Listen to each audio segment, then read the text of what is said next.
Saudara terlapor kasus dugaan pencemaran nama baik Jokowi Roy Suryo Rabu pagi memenuhi panggilan penyidik Polda Metro Jaya.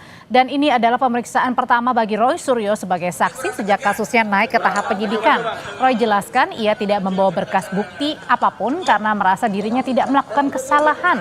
Mantan Menpora ini juga mengaku percaya diri bakal lolos dari kasus hukum, kendati dirinya tetap mengikuti proses hukum yang sedang berjalan.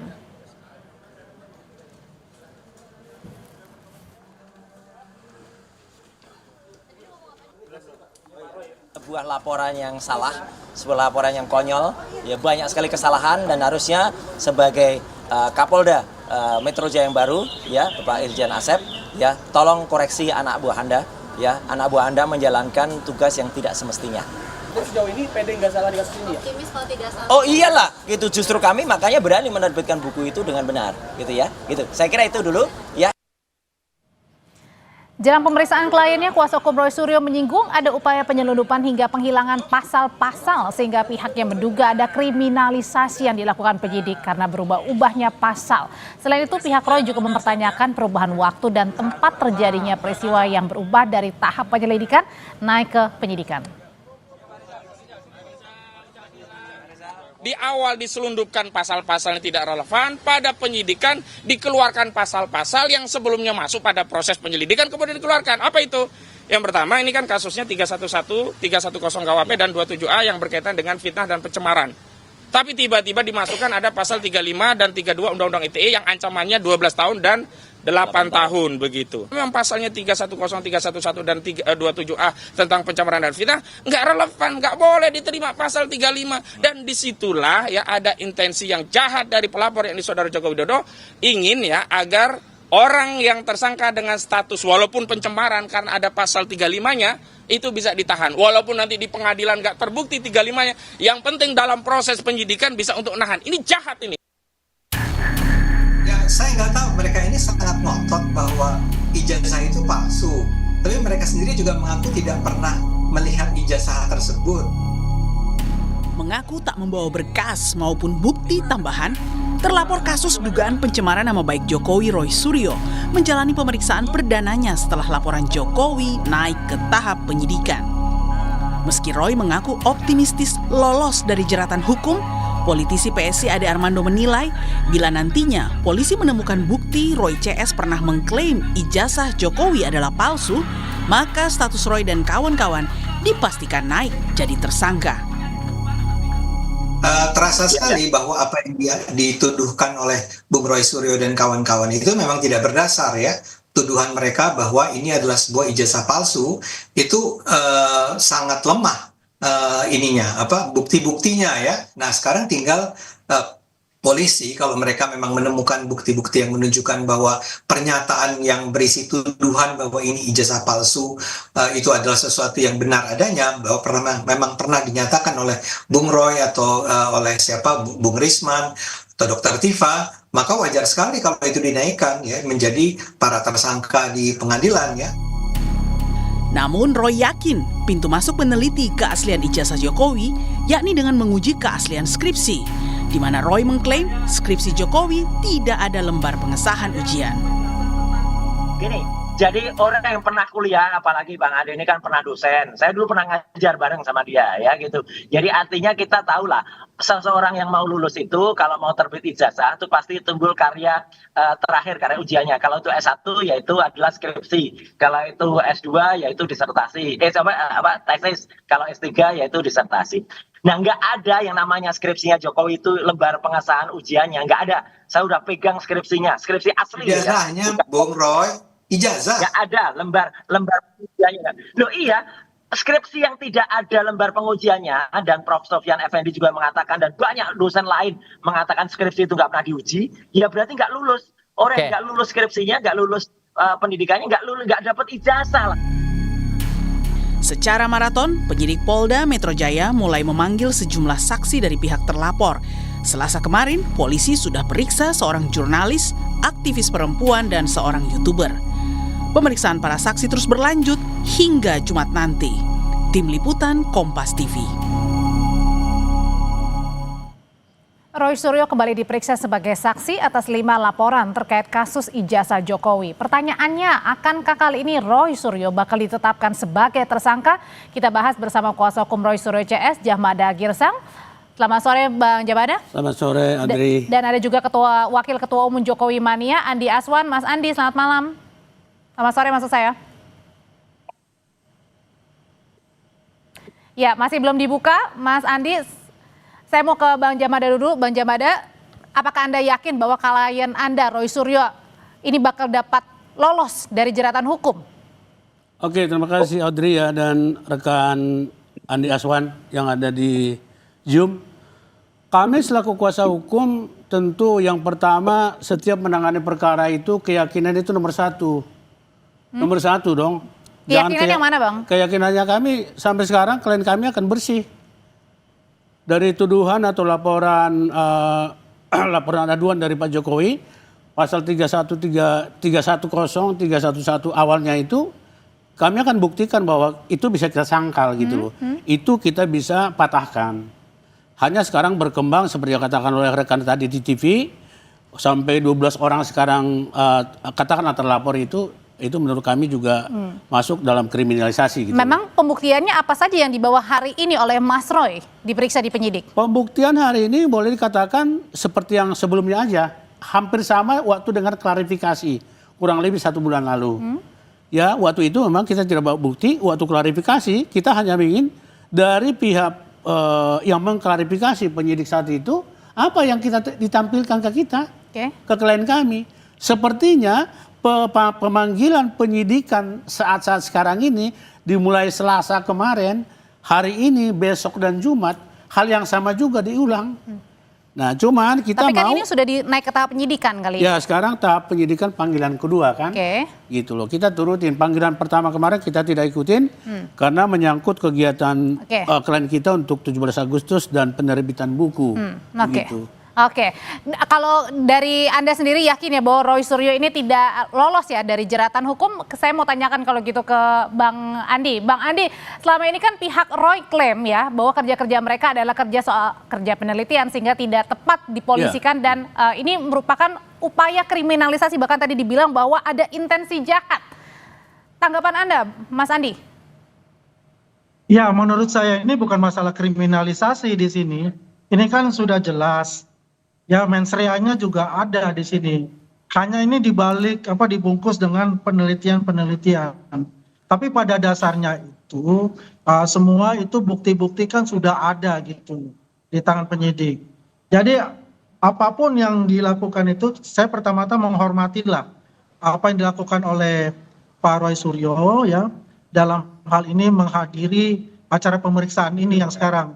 Yang kemarin kan minggu kemarin dengan alasan yang menurut saya tidak masuk akal ya dibuat-buat ya untuk menghindari pemeriksaan ini.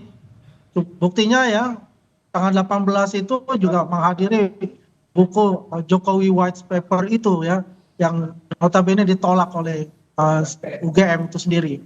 Dan hari ini hadir. Jadi tidak ada lagi berkata-kata lagi bahwa ini ada kriminalisasi. Tinggal hadapi saja itu ya dan berikan evidence baru kalau itu memang memperkuat dari pembenaran yang dilakukan oleh Pak Roy Suryo itu. Dan saya yakin ini bisa sampai panjang, ini bisa 12 jam gitu Mbak. Oke, panjang. Kenapa bisa sampai ada keyakinan sampai 12 jam? Apakah akan ada langsung penetapan tersangka nih?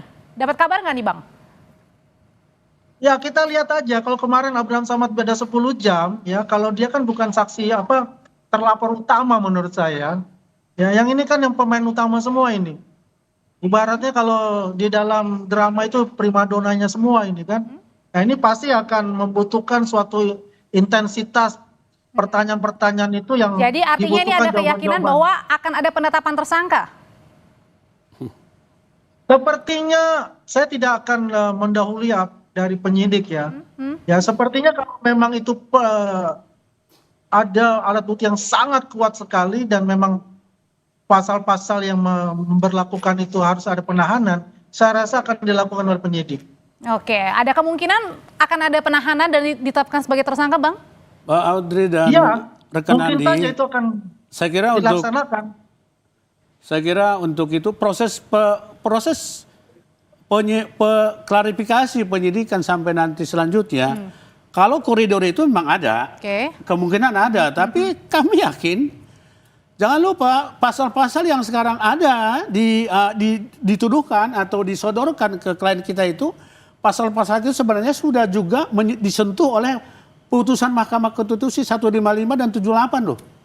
Jadi nggak seperti penafsiran seperti dulu zaman-zaman sebelumnya, pasal 310, 311, 27A itu langsung nancap ke orang yang dituduhkan. Sekarang ada penyeimbangnya putusan Mahkamah Konstitusi 155 dan 76. Jadi maksudnya adalah? Ada bahwa penafsiran pasal-pasal yang sekarang dituduhkan ke klien kami ini, katakanlah dituduhkan sekarang ini, itu tidak bisa ditafsirkan secara kasar, secara seperti dulu. Sudah ada penafsirannya, harus diperhalus gitu loh. Dan itu cenderung sekarang ke delik material. Contoh penghasutan yang 160 sekarang dilaporkan oleh selain Pak Jokowi itu kan penghasutan. Itu nggak sembarang, harus ada duduk fakta penghasutannya di masyarakat. Artinya masih jauh untuk penetapan tersangka bagi masih jauh CS. menurut saya. Hari ini, katakanlah minggu ini kan maritan kedua, tiba-tiba ada tersangka, menurut saya terbuktilah kriminalisasi itu gitu. Semakin nyata di mata masyarakat bahwa ada kriminalisasi itu. Kalau ada penetapan tersangka katanya kriminalisasi, terlalu prematur menurut saya. Jadi jangan ya, apalagi ini menyangkut mengambil puluhan orang. Dan saya kira ini sudah menampakkan. Saya tanyain hal itu ya ke Bang Andi kalau gitu ya. Silakan, Bung Andi. Bang, ada kriminalisasi kalau misalnya jadi ada tersangka penetapan di minggu ini? Ya, ini kan kita nggak bisa mendikte para penyidik.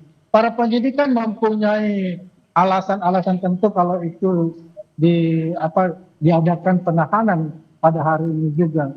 Itu kan terserah dari penyidik itu. Dan pasal-pasal yang akan diberikan kepada Roy Suryo ini ya tergantung dari penyidik. Kalau pasal-pasal itu memang 5 tahun ke atas ya, ganjarannya itu ya pasti akan ada penahanan untuk itu. Tapi itu Andi, kita nggak berandai-andai lah. Kalau memangnya itu katakanlah penyidik ditahan ya kita harus legowo juga gitu kan. Seperti itu. Tapi dari kubu Roy Suryo CS juga ini menyinggung soal adanya pasal-pasal yang sengaja diselundupkan begitu. Nah, bagaimana pasal-pasal yang sengaja diselundupkan? Dari awal kan sudah ada, itu kan mengatakan ada pasal 160 ya. Terus ada pasal 435 gitu kan. Itu kan yang diselundupkan yang di mana gitu. Kan itu kan pasti kan di dalam surat itu kan sudah dicantumkan pasal-pasal yang akan dikenakan. Karena katanya ada pasal-pasal penyelundupan pasal-pasal Bang yang hukumannya ini di atas 5 tahun begitu. Nah iya, kan di Undang-Undang ITE itu kan. Nah, sekarang yang menyelundupkan itu siapa, ya? Dan kemudian kenapa ada kata-kata menyelundupkan di situ, gitu? Oke. Kalau pertanyaan juga yang lucu buat saya. Kalau berdasarkan tadi pernyataan dari Bang Kosidudin di Polda, Bang Jamada, itu katanya ada pasal-pasal yang sengaja diselundupkan begitu. Ini sebenarnya siapa kira-kira yang menyelundupkan pasalnya secara tiba-tiba ini? Pak Audrey sama Bang Andi, rekan Andi, yang disebut pasal penyelundupan ini begitu loh. 30 April itu aduan dari Pak Jokowi pasalnya 310, 311, kan gitu kan? Itu mainstreamnya. Kemudian ditambah oleh orang-orang yang tahu dari mana itu menambahkan laporan itu. Sebenarnya kita konsisten dengan pasal 310, 311 itu. Itu pencemaran dan fitnah itu. Itu loh konsentrasi di situ. Ini banyak yang nompang-nompang nih. Nompang keren barangkali, nompang beken, nompang apa segala macam. Siapa itu penumpangnya? Itu kita masukkan adalah pasal penambahan itu, pasal penompangan itu, pasal penyelundupan itu gitu. Siapa yang menyelundupkan, Bang? Ya, kan ada 4 pelaporan itu selain Pak Jokowi ada 4. Saya nggak sebut namanya lah. Mereka ikut melaporkan pasal 160, pasal 32, pasal 52. Kan itu kan. Seharusnya itu konsen aja. Karena itu mengancam hukum seolah-olah para terlapor ini diancam dengan suatu ketakutan yang gimana gitu loh. Itu yang kita maksud, kita definisikan pasal penyelundupan. Masalah kita beda pendapat masalah ini terserah. Bang, tapi sebenarnya apa sih dari pasal-pasal yang diselundupkan itu yang paling ditakutkan oleh kubu Anda? Ya pasal yang mengatakan ada pasal ancaman hukumannya 6 tahun contohnya kan itu kan. Ya pasal 52 pasal 32 dan sebagainya itu kan ada ancaman hukumannya itu. Yang artinya itu bisa ditetapkan sebagai tersangka dan langsung Ya, ditahan. kalau itu jadi tersangka kan menjadi tahan. Kan Oke. tujuannya gitu kan.